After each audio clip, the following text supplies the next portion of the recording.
Hello, my viewers. Welcome back to the channel. By the video title, what the video is about: the Pittsburgh Steelers 2022 season predictions. Let's get into it, guys. Let's get into it. So, this video basically I'm gonna be talking about, basically summarizing things talking about in the past about the stuff in the division, the AFC North, of course, and our record and some stats predictions for some players, some of our star players like that, and some of our upcoming players. So I'm also gonna break that down, and yeah, a quick little video for you guys right here before we get to the real stuff, which happens next week. But first, let's start off with the record. I believe the Steelers are going 12-5. At first, I had us going like 10-7, and then I had us going 11-6ish, but I came to the conclusion a couple months ago. I made a previous video. I was going 12-5. 12-5. I feel like our schedule is not. We have some tough teams in the schedule. We got teams we play against. Of course, our division. We play the Ravens twice. We play the Bengals twice. The Browns won't have Sean Watson in their first game, and then I think the second game. I think we played them again like almost the last game of the season like that. But we'll play them again. So that might be a tough game right there, a little bit here and there like that. But still the Browns. So we always with the Browns. And then we have the Raiders, a team that for some reason always beat us. I don't know how, but they do. We have the Bills. I believe we play the Bills. Yeah, the Buccaneers. And the Saints. I don't know if I mentioned the Saints already, but we play the Saints. And we play the Patriots. And that might be and Dolphins. Dolphins got some new weapons and stuff like that. I think some other teams too that we played, but those are teams I can think of top of my head. But yeah, we have some teams we play. So some games that be tough. But I think we go 12-5. I think we go 12-5. And we'll lock in a playoff spot too, and we'll make the playoffs. I also believe that we're going to at least win the minimum 4 games in division. I say I had us going 5-1. We might lose 1 in division, but I'm gonna drop it down to just 4. Because division is tough. Division is tough because you never know. We could split with 2 teams, or we could go and sweep everybody, hopefully, and or we can maybe like just lose 1 like that. But I think we have a good division record. I think we're gonna at least kind of like it's gonna be like similar to last year when we was 4-2, or it's gonna be better. So I'm gonna say 4+. That's the floor is 4, and the ceiling is, of course, going perfect in division like that. But I think the floor is 4 right there. I think we'll go and I got actually the first game of the season against the Bengals. It would be a tough one, but I think the preparation, and we always do good in the openers. We always do good in the openers like that. We had that one time we had the bat against the Browns where the field goes and got a draw. Well, it was a draw, a tie, yeah, like that. But other times we always do pretty well in the openers. The game against the that one time against the Patriots, we didn't do so well. But previous times we did well in the opener. Like the one against the Giants, we did well.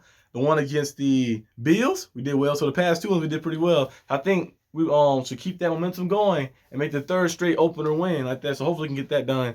But another thing too.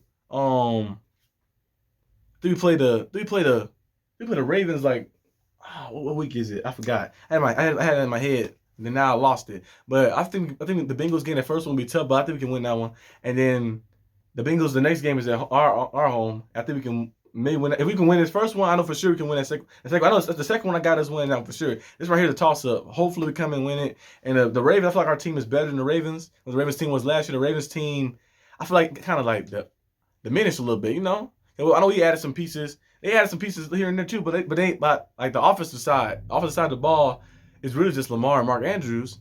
And Rashard Bateman, I feel like he has some talent too. He had 600 and something yards last year, 50 catches. He has some injuries like that. But I think he's gonna be the #1 guy. He's gonna put some good numbers up. But I feel like besides those guys, it really just like they rely on their run game a lot like that. So I still think our offense is better than the Ravens offense, and our defense is. I feel like our defense is the best in the AFC North.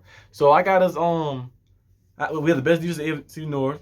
We have the best coach in the AFC North. John Harbaugh can be up there with Mike Tomlin, but I still have Mike Tomlin ahead of him like that.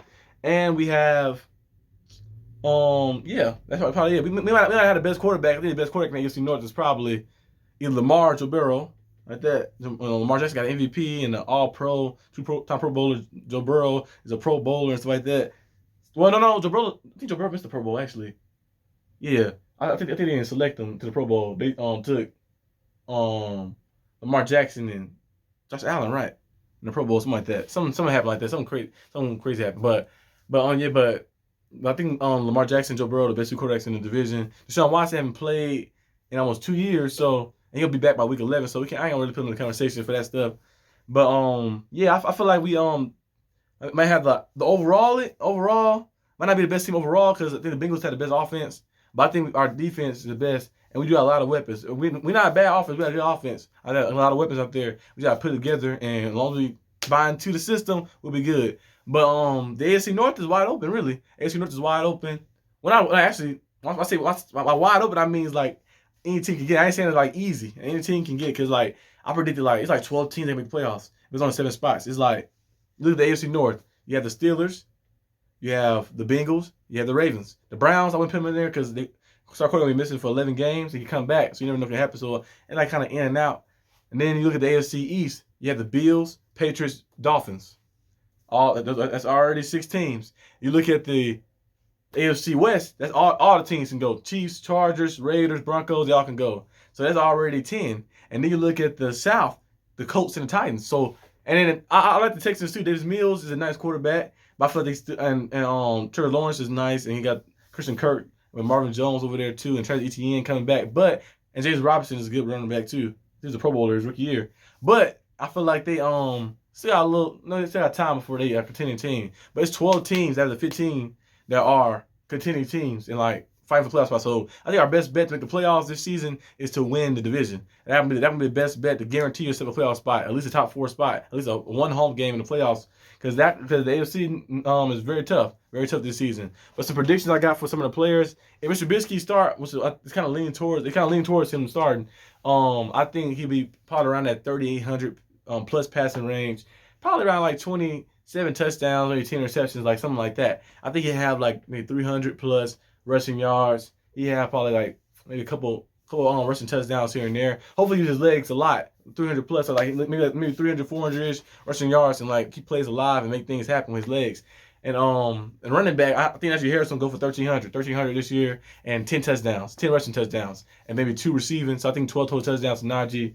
I think Najee gonna have about I don't know how many receiving yards he's gonna have, maybe around like they might start to reduce his stuff, so maybe around like 300 plus receiving yards, 750 plus. And I say like maybe less, like maybe like 40 or 50 catches, like trying to reduce it a little bit. But I think he'll have some good numbers still. And then Dennis Johnson, I think 1,200 would be good for him. 80 plus catches, maybe like 5 plus touchdowns. Same for Chase Claypool. I think 50 plus catches, 1,000 yards, and probably around the same amount of touchdowns, 5 plus touchdowns.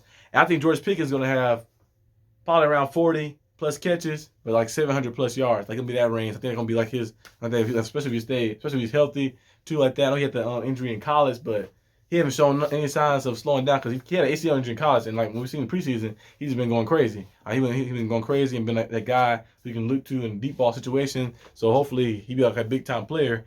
And I think they'll have the catches a little low because I think he'll have a lot of big plays downfield where like kind of like bigger play. The bigger the reception is, the lower sometimes you get target because you're making plays already down the field, pushing the ball even further. Like kind of like Deshaun Jackson used to have like 60 catches but have like 200 yards like that because like the deep ball.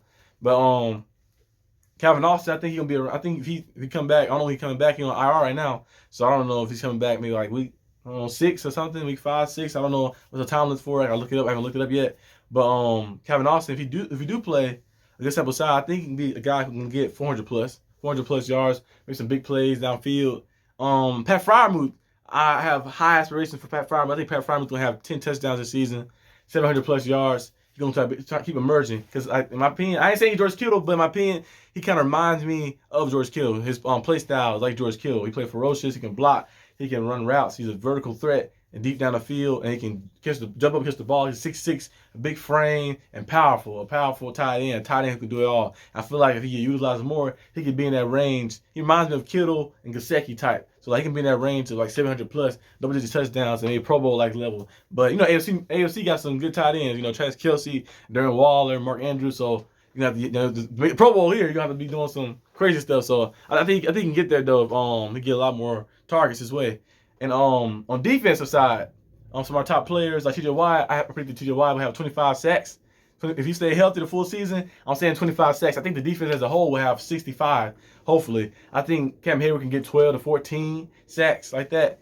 Larry OG can get about 10. And I think Alex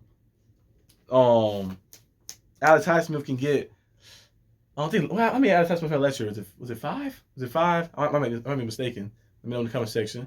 think it's 5 or 6. But Alex Hospital he can definitely get 6+. Same with Malik Reed, he can definitely get that and more too. And then of course guys like Chris Wormley, Loudermilk, they get in. Miles Jack might get in on some blitzes here and there. He play in the middle. I think Miles Jack is aiming for 100+, maybe 110+ tackles, and he's a couple of picks here and there. And Minkah Fitzpatrick, a couple maybe 4+ picks.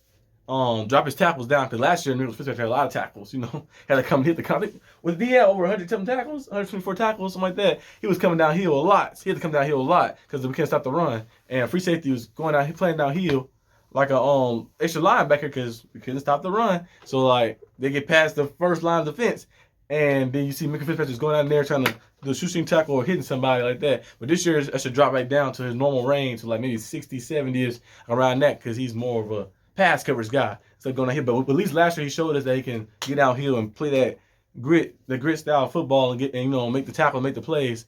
But yeah, that's really some of the predictions I got for the season. I know this video's a little all over the place a little bit, but just a little video to get you guys ready, because I have a lot of videos coming. I have the Steelers season hype video. I have week 1 game predictions for the whole entire league coming. I have the preview coming next week as well. And I also have the live stream that's going to be on Sunday. And then the game review right after the live stream. So you guys just stay tuned a couple more hours. Maybe an hour or two. Maybe or 30 minutes. I'm depending on how fast I'll upload and get it ready. But right after the live stream. So we have a lot of videos coming next week and for the foreseeable future. I know on this channel we focus on my favorite teams, really. So I love football and basketball. I talk about the league in its entirety here and there, but I'm mostly focused on my favorite teams. That's kind of like a fan channel a little bit. Focus on the Steelers, of course, the Miami Heat. Miami Heat will be playing eventually within the Steelers season, but I'm still gonna be, the main focus will be the Steelers still. The Miami Heat be secondary, and when it switch over, when the Steelers off season come, Miami Heat would be the first primary, and then Steelers would be secondary like that. You know how we switch it. You've seen it before, guys. But yeah, there's a lot of stuff coming, a lot of stuff in store. Especially in October, I got a lot of stuff, some cool videos too, like little trivia question videos here and there, like that, with a spicy wing challenge. There's a lot of stuff coming, a lot of cool stuff to do within the season while we look over the season as well. So just stay tuned and stay vibing. I'll see you guys next time on the channel. Peace out.